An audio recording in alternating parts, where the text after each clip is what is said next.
आप सभी को info.com न्यूज़ का नमस्कार और बहुत बहुत स्वागत। आज प्रदेश युवा राजद के अध्यक्ष श्री राजेश यादव के नेतृत्व में पटना के गर्दनी बाग में एक दिवसीय धरना का आयोजन कर देश में बेकाबू महंगाई पर लगाम लगाने, ऐतिहासिक बेरोजगारी को कम करने और राष्ट्रीय स्तर पर जातिगत जनगणना कराने की मांग की गई। आइए चलते हैं, सुनते हैं युवा राजद के प्रदेश अध्यक्ष और उपाध्यक्ष को। 3 मुद्दे को लेकर के आप धरना पर बैठे हुए हैं। उसमें से एक जातिगत जनगणना है। इस पर न्यायालय से रोक लगाया गया है। आगे की रणनीति क्या है? देखिए, न्यायालय से रोक तो बिहार में हो रही ना। हम देश की जातीय जनगणना की मांग प्रधानमंत्री से कर रहे हैं। प्रधानमंत्री जी फैसला लीजिए कि जातीय जनगणना कराइए या दलितों का, पिछड़ों का, ओबीसी का हक और अधिकार है। इस जातीय जनगणना को लेकर के हमारे नेता ने कहे हैं कि जातीय जनगणना बिहार में भी होकर रहेगी। वो अपना काम कर रहे हैं और युवा राजद लोगों को गोलबंद करने का काम कर रहा है। हम गांव-गांव घूम रहे हैं। आज पूरे बिहार के 41 जिला मुख्यालय पर युवा राजद द्वारा जातीय जनगणना की मांग, नई शिक्षा नीति भारत सरकार जो लाई है उसको समाप्त करने और बढ़ती हुई महंगाई को काबू कीजिए, जिसके लिए पूरे बिहार में एक साथ सभी मुख्यालयों पर महाधरना सफल हो रहा है। और उसी के बाद आज हम लोग पटना जिला के महाधरना कार्यक्रम में है। तो आप देख रहे हैं क्या जनसैलाब हुआ है। और एक युवाओं की जो धरना है, नीतीश कुमार मोदी जी को संदेश दे रहा है कि मोदी जी, गरीबों का महंगाई काबू कीजिए। गरीब इस महंगाई से पीड़ित है, व्याकुल है, वो बहुत ही चिंतित है कि रोजमर्रा की जिंदगी ठीक नहीं है। अगर आप नहीं कीजिएगा तो आने वाले समय में गरीब जनता इसका हिसाब लेगी। केंद्र सरकार जो है जातिगत जनगणना के विरोध में है। बिहार में भी गठबंधन की सरकार के पहले उसमें भी जो है उन्होंने सहयोग किया था। ये विरोध को आप कैसे देखते हैं? देखिए, वो लोग दलितों को, वंचितों को हक नहीं देना चाहते हैं। वो मनुस्मृति से प्रभावित लोग हैं। वो चाहते हैं कि वंचित दलित का जो मनुस्मृति में लिखा है जिसको हक अधिकार नहीं देता है, वही काम करते हैं। लेकिन दलित समाज, पिछड़ा समाज, ओबीसी, अति पिछड़ा, आदिवासी समाज इतना जग चुका है कि अपने हक अधिकार को लेकर। अध्यक्ष जी, ये बताइए कि राज्य सरकार जो है, जो राज्य में जो जातिगत जनगणना हो रही है, उसको आगे बढ़ाने के लिए क्या किया जाए? देखिए, उसे जो भी करना होगा सरकार करेगी, लेकिन जातीय जनगणना होकर रहेगी। आखिर ये कब तक होगा? जल्दी होगा। सरकार लगी हुई है। आने वाला है। चुनाव से इसको नहीं देखिए। चुनाव से इसका कोई मतलब नहीं। एक गरीबों का हक है, दलितों का हक है। चुनाव से इसका कोई मतलब नहीं है। चुनाव तो आते जाते रहते हैं, लेकिन जातीय जनगणना होगी जब हमारे नेता बोल दिए। जातिगत जनगणना का ये भी उद्देश्य है कि लोगों को उचित प्रतिनिधित्व मिले राजनीति में। अगर ये जातिगत जनगणना समय पर संपन्न हो जाती तो लोगों को इसका लाभ जो है। वो बात ठीक बोल रहे हैं, वो बात ठीक बोल कि है। हर जगह, चाहे न्यायपालिका हो, ब्यूरोक्रेसी हो, पंचायती राज व्यवस्था में लगी हुई है, जो विधायिका है, सब में मिलना चाहिए। और जिसके लिए तेजस्वी जी तो लड़ाई लड़ रहे हैं। वो चाहते हैं कि कौन समाज ठेला चलाता है, कौन समाज साइकिल का पंचर जाने, और उसके आर्थिक लड़ाई के लिए जरूरी है। जी, एक बात आपने बताई कि नई शिक्षा नीति के विरोध में आप हैं। उसमें ऐसी कौन सी बिंदु? देखिए, उसमें कई बिंदु है। एक बिंदु तो आप समझ लीजिए कि जिस महाविद्यालय में 3000 से बच्चे कम होंगे, वो विद्यालय बंद कर दिया जाएगा। अब बताइए, सुदूर इलाके में जहाँ हमारे गरीब समाज के लोग, गरीब बच्चे पढ़ते हैं, अगर वहाँ कॉलेज बंद हो जाएगा तो वहाँ के बच्चे कहाँ जाएंगे पढ़ने? इसका मतलब वो अनपढ़ हो जाएंगे और एक मजदूरों की फैक्ट्री चालू हो जाएगी। तो जो मनुस्मृति कहता है कि वंचितों को पढ़ने का अधिकार नहीं है, नरेंद्र मोदी सरकार ने किसी न किसी तरीका से वंचितों को पढ़ने से रोक रही है। इसीलिए उस भारत के संविधान में आस्था नहीं है, इसलिए ऐसा कदम उठाया गया। नई शिक्षा नीति जो है वो अब लागू हो गई है। बहुत जगह इसका जो है संपादन हो रहा है। देखिए, भाजपा की सरकार के इस साजिश को हमारे नेता तेजस्वी जी ने समझ लिया और इसीलिए युवा राजद सड़कों पर है, गांवों में संघर्ष कर रही है। 40 डिग्री टेम्परेचर में, जेठ के दोपहरी में लोग घर घर घूम के और अपने गरीब भाइयों को, दलित भाइयों को, आदिवासी भाइयों को समझा रहे हैं कि ये जो भाजपा है वो आपकी हितों की रक्षा करने वाली नहीं है, आपको राजनीतिक हत्या कर रही है, आपके बाल बच्चे परिवार को पढ़ने देना नहीं चाहती है, शिक्षा से दूर करना चाहती है। इसका अभियान हम लोग गाँव-गाँव चला रहे हैं। रोजगार की बात करें तो अरे सरकार, रोजगार तो तब होगा ना जब हमारा संविधान कहता है कि रोजगार दो। अब भारतीय जनता पार्टी उसी संविधान को बदलना चाहती है जो रोजगार की बात करता है। तो इसलिए संविधान बचाना बहुत बड़ी काम है। जब संविधान रहेगा रोजगार मिलेगा, और जान ही रहे हैं कि हमारे नेता लगातार रोजगार दे रहे हैं, जब से आए हैं रोज रोजगार मिल रहा है। इसलिए रोजगार कोई इशू नहीं, इशू है भारत का संविधान। बाबा साहब का जो दिया गया संविधान बचा रहेगा, उसी में है कि नौकरी करने का अधिकार सबको है, चाहे दलित का बेटा हो या अमीर का बेटा हो, चाहे ठेला चलाने वाला का बेटा हो या राष्ट्रपति का बेटा हो, नौकरी करेगा वह नौकरी कर सकता है, एक साथ कर सकता है। ये भारत का संविधान है। इसी संविधान को हमारे आरएसएस के लोग बदलना चाहते हैं, तो ये बहुत बड़ी लड़ाई है और इस लड़ाई को हम लड़ रहे हैं।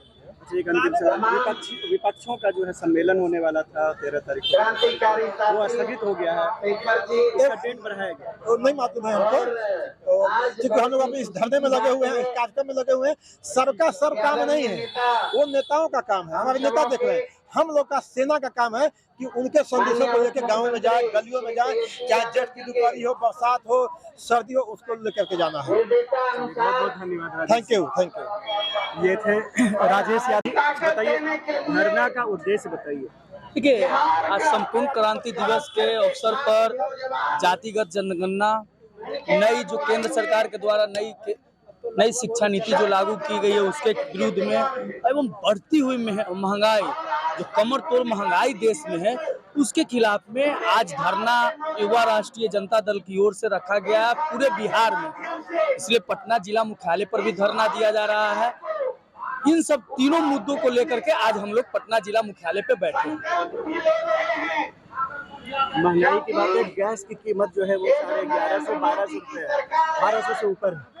राजस्थान सरकार की एक पहल है कि 500 रुपये में वो गैस दे रही है, सब्सिडी दे रही है। क्या बिहार सरकार की ऐसी कोई योजना है? देखिए, एक चीज बताते हैं, हर सरकार की अपनी अपनी योजना होती है। बिहार, आप जान रहे होंगे कि बिहार जो है हर राज्यों से कमजोर, युवा जरूर है। बिहार पूरे देश में सबसे युवा राज्य है, सबसे युवा यहाँ पाया जाता है। लेकिन केंद्र सरकार की जो नीति है वो बिहार को दरकिनार करके देखने का काम करने की नीति है। देखिए, जिस समय 385 रुपये गैस सिलेंडर मिला करता था लोगों को, तब आपको पता होगा कि केंद्र में बैठी हुई मंत्री स्मृति ईरानी जी का जो तांडव होता था, जो नृत्य होता था रोड पर, वो आप भी देखे होंगे क्योंकि आप प्रेस से हैं और आप लोगों ने उसे कवर किया था और दिखाया था लोगों को। और उस समय के प्रधानमंत्री जी को, मनमोहन सिंह जी को चूड़ी तक भेजा गया था, आदरणीय प्रधानमंत्री जी को। लेकिन आज उनसे हम पूछना चाहते हैं, आप मंत्रिमंडल में हैं,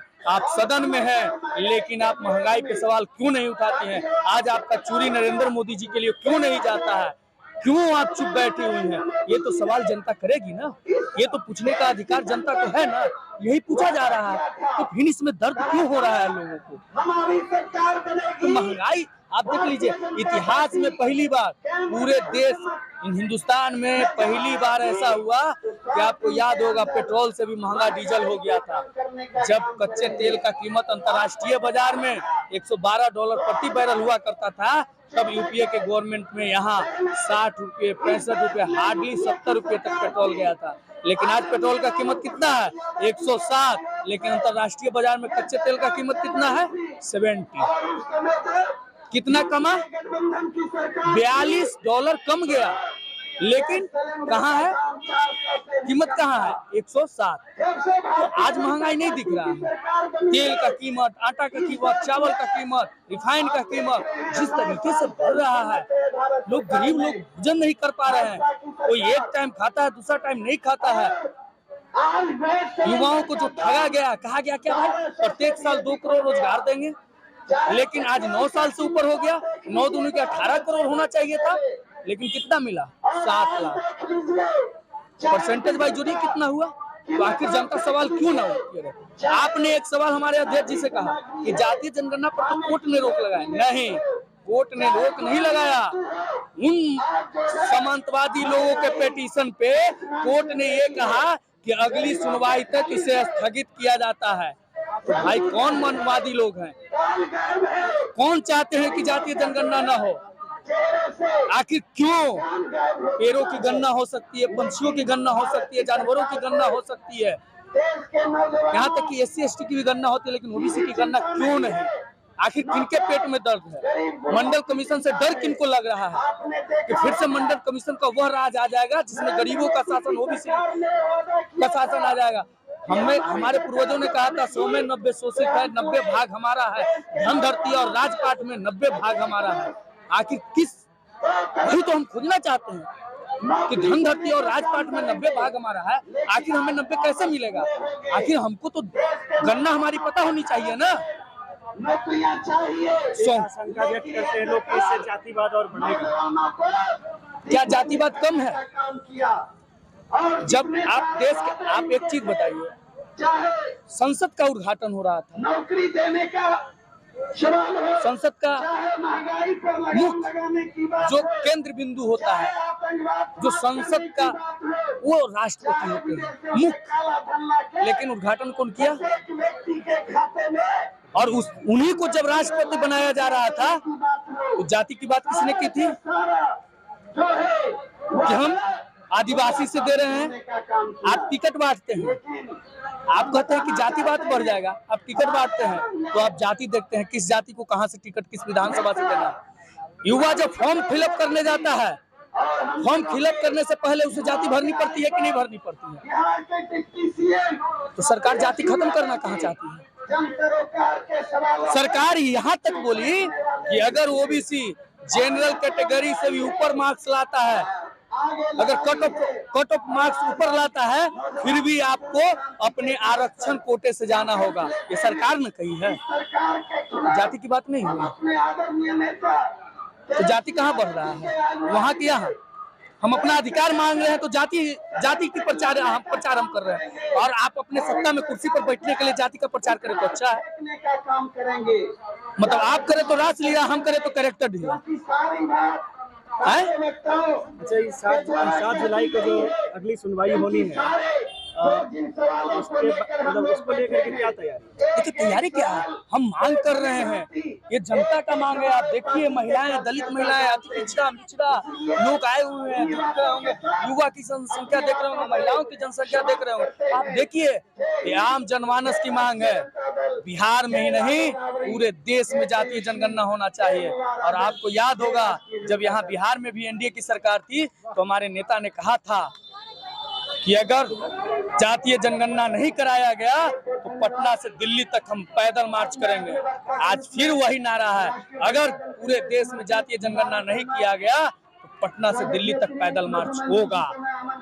बता रहे थे कि क्यों बेरोजगारी जो है बहुत बड़ा मुद्दा है, और जातिगत जनगणना की भी बात उन्होंने की, और उन्होंने कहा जातिगत जनगणना की बात पर उन्होंने कहा कि जातिगत जनगणना सिर्फ राज्यों में नहीं बल्कि देश राष्ट्रीय स्तर पर होनी चाहिए थी। और नई शिक्षा नीति पर भी इन्होंने कहा कि नई शिक्षा नीति में बहुत सारी ऐसी बातें हैं, ऐसी बिंदु हैं जिसको कि स्वीकार नहीं किया जा सकता। वो लोग इसका लगातार विरोध करेंगे और तब तक विरोध करेंगे जब तक कि इनकी मांगे पूरी नहीं हो जाती हैं। आप देख रहे हैं info.com न्यूज़। बहुत बहुत धन्यवाद।